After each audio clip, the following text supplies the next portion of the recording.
안녕하세요. 민재쌤의 7분 부동산 상담입니다. 요즘 주택시장은 여전히 다주택자에 대한 양도소득세 증가 한시 배제가 키워드로 자리매김하고 있습니다. 하지만 이런 정부 혜택에도 불구하고 정말로 팔기 아까운 주택이 있죠. 오늘은 이 아까운 주택에 대해서 세 가지 세금을 절약하면서 자녀에게 증여할 수 있는 부담부 증여에 대해서 말씀을 드리도록 하겠습니다.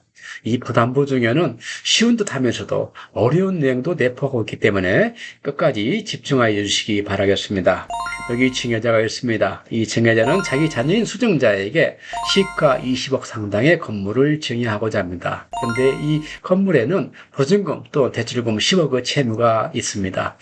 증여자는 이런 상태의 건물을 증여하면서도 증여액은 10억이 되는 거고, 수증자는 이 10억에 대해서 증여세와 증여취득세를 납부하게 됩니다. 반면에 증여자는 자기 명의로 있던 채무도 동시에 양도하는 것이기 때문에 채무 양도에 따른 양도소득세가 발생하게 되고, 수증자는 이 인수한 채무에 대해서 유상거래 취득세를 납부하게 됩니다.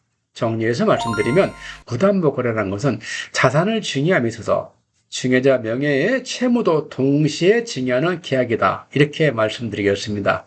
이런 부담부 증여에는 성립 요건이 있는데요. 특히 순서가 중요합니다. 증여자가 자기 명예의 주택에 대해서 세입자와 전세 계약을 체결하면 증여자는 자기 명예의 채무가 발생하게 됩니다.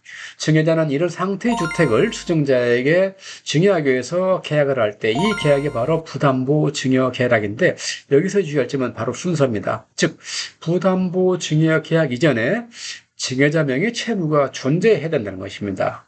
하나 실례를 들어서 부담부 증여 계약과 전세 계약을 한날 한시에 동시에 해도 그것은 부담부 증여 계약으로 인정받을 수 없습니다.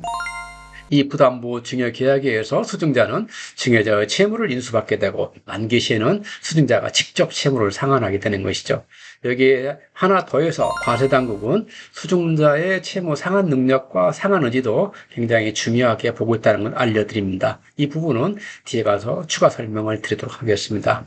그럼 제가 이 시점에서 왜 부담부 증여를 추천할까요? 그것은 바로 이 양도세 증가 한시 배제를 활용해서 부자증세 3종 세트를 동시에 절감할 수 있기 때문에 그렇습니다. 즉 양도소득세는 양도소득세 증가 한시 배제를 활용해서 절감할 수 있고요.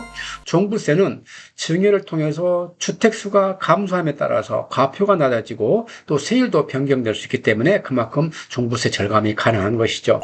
취득세에서는 증여취득세는 원래 3.8%에 출발합니다. 반면에 유상거래 형태의 취득세는 1.1%에 출발하기 때문에 그 차이만큼 세금을 절약할 수가 있는 것이죠. 또 하나 꿀팁을 말씀드린다면 바로 증여 취득세의 과세 표준이 바뀐다는 것입니다. 즉 현재까지는 시가 표준액, 즉 공시가격을 기준으로 해서 증여 취득세 과표가 선정되는데, 내년 1월 1일부터는 시가 인정액, 다시 말하면 매매 사례 가격, 감정평가액, 경매 공매 가격, 유사 사례 가격을 근저로 해서 이 시가 인정액이 형성되기 때문에 이 시가 표준액과 시가 인정액 차이가 현재 20에서 30% 차이가 나기 때문에 올해 안에 증여를 하는 경우에는 내년에 증여하는 것에 비해서 약 20, 30% 증여 취득세 절감이 가능한 것입니다. 그러면은 이 증여형에 따라서 어느 정도 세금 감액이 되는지 그 효과를 분석해 보도록 하겠습니다.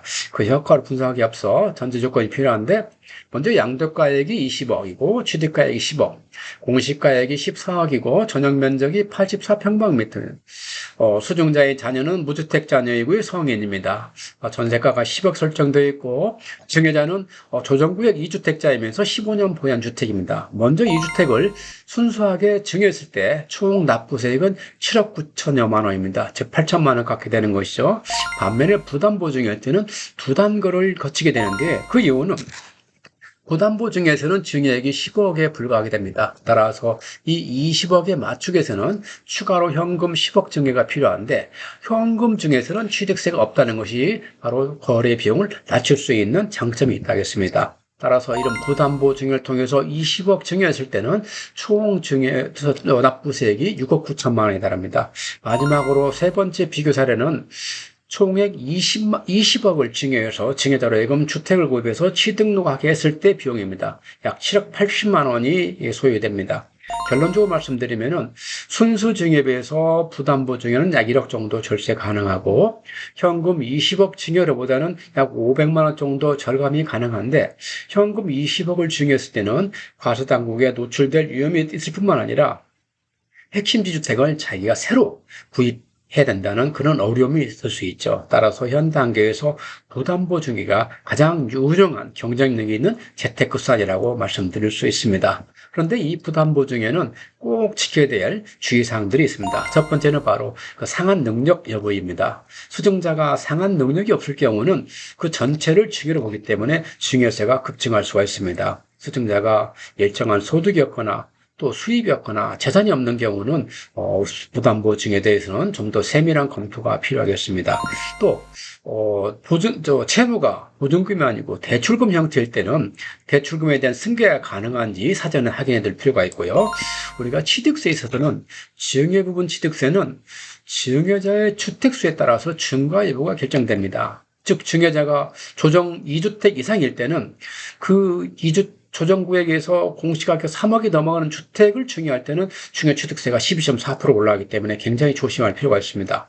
반면에 유상거래 취득권에 대한 수증자의 주택수에 따라서 중과 여부 결정됩니다. 이 부분도 굉장히 조심할 부분이라 할 수 있겠습니다. 마지막으로 네 번째는 부채 사후 관리인데 과세당국에서는 이 부채에 대해서 상당히 면밀하게 검토합니다. 매년 1회 이상 검토하는데 부채 상환이 이루어지면 그 상환 자원까지도 우리가 조사할 수 있기 때문에 충분히 유의할 필요가 있습니다. 하나 꿀팁을 더 드린다 그러면 증여세는 5년간 연부 연납이 가능합니다. 따라서 자금 부담 없이 바로 출발할 수 있고요. 단지 증여취득세만큼은 등기 이전 접수 전까지 납부해다는 것도 염두에 두시기 바라겠습니다. 오늘은 현 단계에서 다주택자에게 가장 경쟁력이 있는 부담보증에 대해서 말씀을 드렸는데 정리해보면은 먼저 양도세 증가 한시 배제를 통해서 양도세와 종부세와 취득세를 절감함과 동시에 자녀에게 자산 증식 기회를 제공할 수 있다는 것입니다.